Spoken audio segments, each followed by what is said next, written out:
melayani lebih sungguh. Tuhan lebih dulu melayani. Shalom saudara yang terkasih, dalam nama Tuhan Yesus Kristus. Hari ini kita akan persiapkan sermon kita untuk hari Minggu tanggal 26 Maret 2023 menjadi bahan pengajaran bagi kita pelayan KKR. Sebelum kita mendengarkan firman Tuhan, mari kita satukan hati kita bersatu di dalam doa, kita berdoa. Terima kasih ya Tuhan Yesus atas segala berkat-Mu dalam kehidupan kami yang boleh kami rasakan hingga pada saat ini. Ya Tuhan, sebentar kami akan mendengarkan firman Tuhan sebagai persiapan kami untuk mengajar untuk tanggal 26 Maret 2023. Kiranya Tuhan berkati kami dalam kami merenungkan firman-Mu hari ini, sehingga kebenaran firman Tuhan boleh kami bagikan bagi setiap anak-anak Tuhan. Terima kasih ya Tuhan Yesus, ini kerinduan kami, di dalam nama-Mu kami datang berdoa dan mengucap syukur. Amin. Firman Tuhan diambil dari Matius 18 ayat 1-5. Begini firman Tuhan: siapa yang terbesar dalam kerajaan sorga? Pada waktu itu datanglah murid-murid itu kepada Yesus dan bertanya, siapakah yang terbesar dalam kerajaan sorga? Maka Yesus memanggil seorang anak kecil dan menempatkannya di tengah-tengah mereka, lalu berkata, Aku berkata kepadamu, sesungguhnya jika kamu tidak bertobat dan menjadi seperti anak kecil ini, kamu tidak akan masuk ke dalam kerajaan sorga. Sedangkan barang siapa merendahkan diri dan menjadi seperti anak kecil ini, dialah yang terbesar dalam kerajaan sorga. Dan barang siapa menyambut seorang anak seperti ini dalam namaku, ia menyambut aku. Jadi firman Tuhan hari ini mengingatkan kita tentang bagaimana seharusnya kita sebagai orang yang percaya kepada Tuhan boleh merendahkan hati kita di hadapan Tuhan, supaya pengenalan kita akan Tuhan semakin lebih lagi.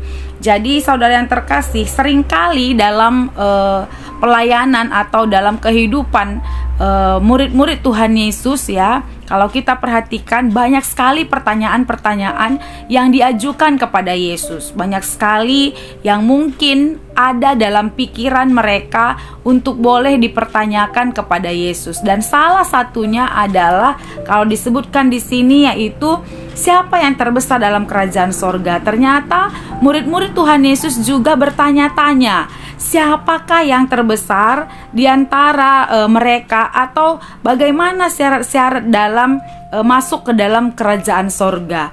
Dan pertanyaan itu dijawab oleh Yesus di Matius 18 ayat 1-5. Nah, yang paling luar biasa ketika Yesus mengajarkan, memberitahukan kepada murid-muridnya bahwa untuk menjadi warga kerajaan sorga dan yang menjadi yang terbesar di dalam kerajaan sorga, bukan berbicara soal pangkatnya, bukan berbicara soal wibawa, bukan soal kedewasaannya, tapi justru dia menggambarkan siapa yang terbesar untuk masuk dalam kerajaan sorga itu. Bahkan dia mengumpamakan seperti seorang anak kecil.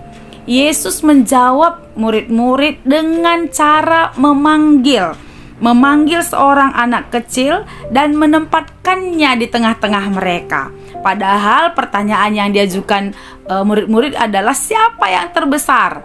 Tapi Yesus memberikan contoh dari yang terkecil, yaitu dia memanggil seorang anak kecil dan menempatkan dia di hadapan, di tengah-tengah mereka. Artinya apa?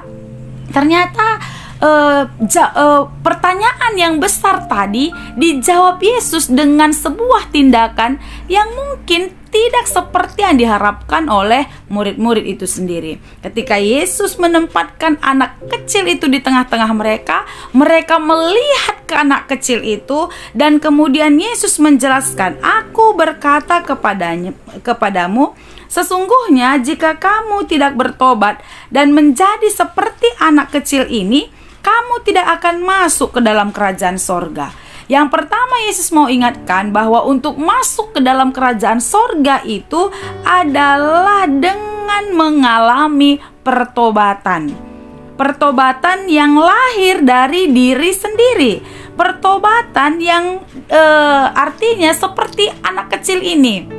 Kalau kita perhatikan anak kecil itu sangat polos ya, jujur, dan kalau memang salah dia katakan salah, dan kalau benar dia katakan benar, dan ketika dia salah dia mau meminta maaf. Nah, pertobatan yang dimaksudkan Yesus di sini adalah pertobatan karena pengakuan yang lahir dari diri seperti seorang anak kecil, mengaku bersalah dan akhirnya mengalami pertobatan, tidak lagi melakukan kesalahan itu. Nah, kemudian yang kedua yaitu disebutkan di sini, sedangkan barang siapa merendahkan diri dan menjadi seperti anak kecil ini, dialah yang terbesar dalam kerajaan sorga. Yang kedua, Yesus mau tekankan bahwa kalau bahasa Karo terukur gitu ya, merendahkan diri di hadapan Tuhan, bahwa sebenarnya merasakan kita ini bukan siapa-siapa kalau bukan karena berkat-berkat Tuhan. Jadi merendahkan diri seperti anak kecil ini artinya bahwa memang di tradisi orang Yahudi, anak kecil itu adalah seorang yang tidak mampu gitu ya, yang lemah, yang cara berpikirnya belum jauh, yang pengalamannya belum banyak, dan banyak sekali, sehingga anak kecil sering dianggap tidak memiliki tempat di pemberitaan-pemberitaan firman di tradisi Yahudi. Tapi kalau kita lihat di sini, Yesus mau memperlihatkan bahwa anak kecil itu juga berharga, dan orang yang mau menjadi terbesar di kerajaan sorga, dia harus merendahkan dirinya ya, seperti anak kecil ini. Ya, anak kecil memang sepatutnya dia merendahkan dirinya. Kenapa? Karena dia masih memiliki aku lemah, aku belum bisa, dan lain sebagainya. Tapi kalau kita lihat di sini tadi, dua hal yang Yesus sebutkan bagi murid-muridnya, harus mengalami pertobatan dan mau merendahkan diri di hadapan Tuhan. Sehingga ya, kalau kita lihat bagaimana seseorang mengalami pertobatan dan bagaimana seseorang bisa merendahkan dirinya, itu semata-mata hanya karena Allah yang bekerja dalam kehidupannya. Nah, yang ketiga disebutkan di sini, dan barang siapa menyambut seorang anak seperti ini dalam namaku, ia menyambut aku. Kadang-kadang karena anak kecil ini, karena masih anak-anak, seperti tidak dihargai. Karena masih anak-anak, ya mungkin tempatnya tidak seperti kelayakan orang dewasa. Tapi Yesus mau sebutkan, barang siapa yang menyambut seorang anak kecil seperti ini dalam namaku, ia menyambut aku. Artinya apa? Membuka diri terhadap Allah, membuka diri terhadap Tuhan, membuka diri terhadap firman Tuhan. Ya, anak-anak kecil ini tentu kalau kita lihat dia mau belajar, dia mau mendengar, dia mau melihat, dia mau mempelajari apa yang ada di depannya. Dan ketika kita menyambut anak kecil ini dengan segala keterbatasannya, menyambut anak kecil ini seperti menyambut Yesus juga ya. Jadi disebutkan tadi sini, barang siapa menyambut seorang anak seperti ini dalam namaku, ia menyambut aku. Artinya ada pertobatan, ada pengakuan, ada proses merendahkan diri di hadapan Tuhan dengan jujur, tidak dengan munafik, tapi dengan jujur. Artinya meninggalkan cara hidup yang lama dan kemudian menikmati berkat Tuhan dalam hidup yang baru. Jadi saudara yang terkasih, hari ini kita mau merenungkan ya, sebagai guru, sebagai pelayan KKR, pelayan firman Tuhan di sermon kita, tentu ada banyak hal yang boleh kita pelajari. Yang pertama, kita bersyukur bahwa ternyata untuk menggambarkan kerajaan sorga yang besar itu, Yesus memakai seorang anak kecil. Artinya seorang anak berharga di mata Tuhan. Jadi ini jadi perenungan yang baik bagi kita sebagai seorang guru bahwa ternyata yang sedang kita kerjakan dalam pelayanan ini adalah sesuatu yang berharga, sesuatu yang bernilai, karena anak kecil bisa dipakai Yesus untuk menggambarkan kerajaan sorga yang dipertanyakan oleh murid-murid, ya. Berarti Yesus melihat anak kecil itu sungguh amat berharga.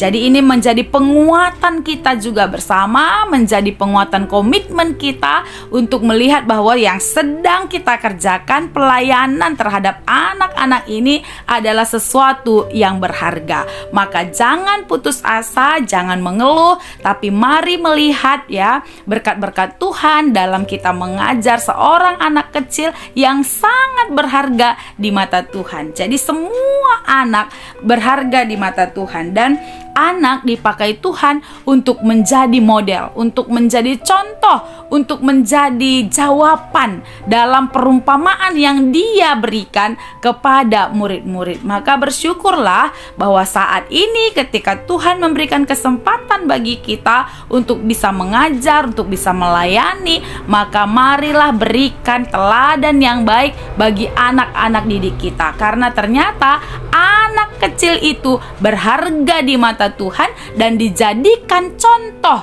bagi orang dewasa membuka hati, membuka pikiran untuk hidup dalam pertobatan, pengakuan, dan penerimaan akan Yesus dalam hidupnya. Yang kedua, tanggung jawab kita. Ya, tanggung jawab kita sebagai guru, sebagai pelayan untuk mendidik anak-anak kita supaya mereka mengenal Yesus dalam hidupnya. Supaya meskipun mereka masih kecil, meskipun mereka terkesan tidak berharga atau lemah atau banyak kekurangan karena mereka masih kecil, tapi kita mau ingatkan mereka, kuatkan mereka bahwa mereka adalah anak-anak Tuhan yang bisa juga menjadi contoh bagi orang lain dalam perkataan mereka, tingkah laku, perbuatan mereka, tindakan-tindakan yang mereka ambil. Yang ketiga, ya, sebagai guru tentu kita juga harus mau menerima atau lebih tepatnya belajar, ya, belajar dari diri seorang anak. Tadi kalau Yesus mau sebutkan model kerajaan sorga itu adalah seperti seorang anak kecil, tentu sebagai guru yang lebih dewasa, kalau ada anak didik kita yang baik, karakternya baik, kita juga tidak malu-malu, tidak sungkan untuk mencontoh atau untuk memuji atau untuk menceritakan dia terhadap orang lain, bahkan untuk diri kita sendiri. Tidak ada salahnya belajar dari seorang anak kecil ketika dia memberikan yang terbaik dalam dirinya untuk menjadi contoh bagi kita orang dewasa ini. Jadi mungkin ini juga boleh mengubah atau mindset kita gitu, ya. Anak kecil apa sih yang bisa dipelajari dari dia? Enggak seperti itu. Tapi kalau renungan hari ini mengingatkan kita supaya kita juga kalau ada pembelajaran yang baik dalam diri, karakter, bahkan perbuatan anak kecil tadi, kita sebagai guru juga tidak sungkan, tidak malu untuk bisa memetik pelajaran atau berhikmat di dalam diri anak kecil tadi. Jadi ini penjelasan teks atau poin-poin penting dalam teks kita hari ini, dan juga menjadi renungan untuk para pelayan firman Tuhan. Kalau untuk kesiapan khotbah kita, tentu di buku bimbingan kita sudah cukup jelas, ya. Untuk kelas balita itu nanti temanya jadi contoh. Jadi contoh, menyuruh dan mengucapkan tema dengan jari tangan. Anak disuruh waktu menjelaskan tema itu, anak disuruh mengangkat jempolnya, kemudian menyebutkan contoh yang dibuat Yesus untuk masuk ke dalam kerajaan sorga. Jadi kita mau ceritakan nih, kalau Yesus ternyata membawa anak kecil untuk menjadi contoh bagi orang dewasa untuk bisa masuk ke dalam kerajaan sorga. Kemudian kita ajak mereka untuk mengungkapkan, ya, kebahagiaannya tentang contoh yang dibuat Yesus melalui ungkapan atau apa saja, ya. Kemudian kita kasih tahu apa saja yang bisa anak balita ini bisa jadi contoh terhadap temannya, terhadap orang tua, atau terhadap teman gereja. Nah, di sekolah juga, di TK ya, bisa dijadikan contoh, misalnya kerapiannya, kerajinannya, kedisiplinannya, seperti itu. Nah, kalau dijadikan contoh pasti hati kita senang gitu ya. Dan ketika hati kita senang, kita mau terus-menerus untuk melakukannya. Jadi anak kecil diajak untuk bisa menjadi contoh baik dalam kehidupannya juga. Nah, kalau ada lagu-lagu ya yang mungkin bisa diberikan ya, mungkin seperti ikut dia gitu. Jadi dia menjadi contoh, apa yang dia lakukan itu ternyata bisa menjadi contoh bagi orang lain ya, dari gerakannya, dari ekspresi wajahnya juga, itu ternyata bisa dijadikan contoh bagi orang lain. Nah, tidak jauh berbeda ya dengan anak kecil. Anak kecil juga temanya jadi contoh. Anak kecil diajak untuk menyebutkan arti tema, kemudian menyebutkan syarat orang masuk kerajaan sorga, mengungkapkan perasaannya tentang contoh yang dibuat Tuhan melalui ungkapan. Jadi untuk anak kecil ini juga seperti ungkapan senang bahwa Allah memakai mereka. Jadi guru-guru mengarahkan bahwa dari teks itu diambil bahwa ternyata anak kecil itu ada perasaan senang ketika dia dijadikan contoh bagi orang dewasa.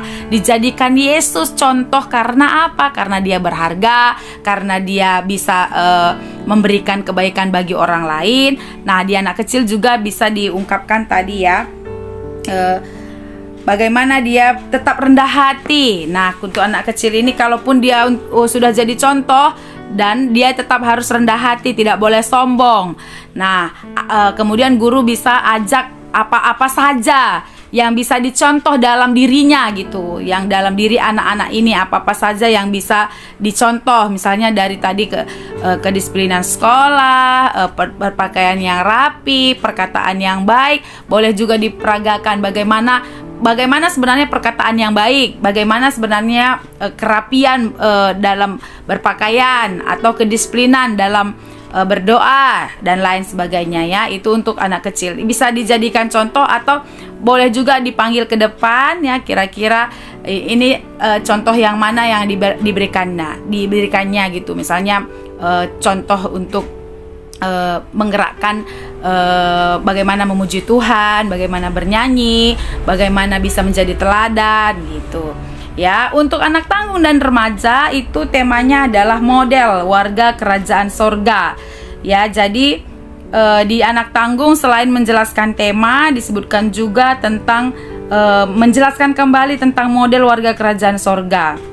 Jadi untuk anak tanggung ini metodenya curah pendapat, dan mereka diajak untuk berpendapat tentang pertobatan dan tentang pengakuan merendahkan diri di hadapan Tuhan tadi.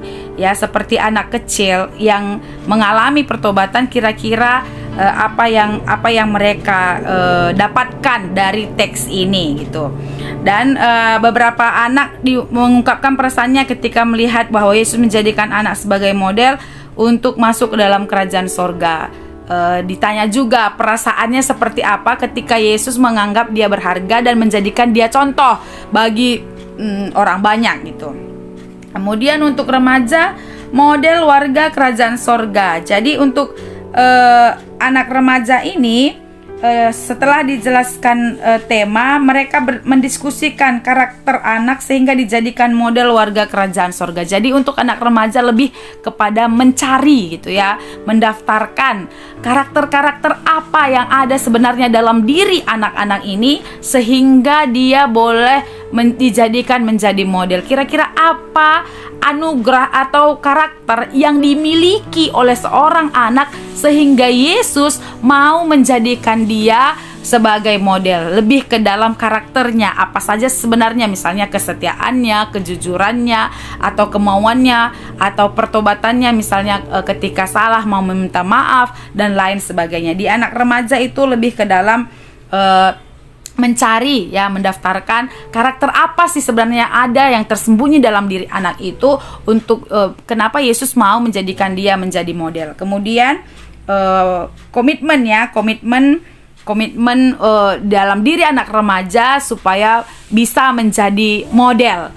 Model itu bukan hanya model busana saja, tapi model dalam perbuatan-perbuatan baik, disiplin, tindakan-tindakan yang baik dalam setiap kegiatan gitu. Misalnya kalau sekolah atau di rumah, model seperti apa yang dilakukan di rumah sebagai anak kerajaan sorga gitu. Di sekolah model seperti apa.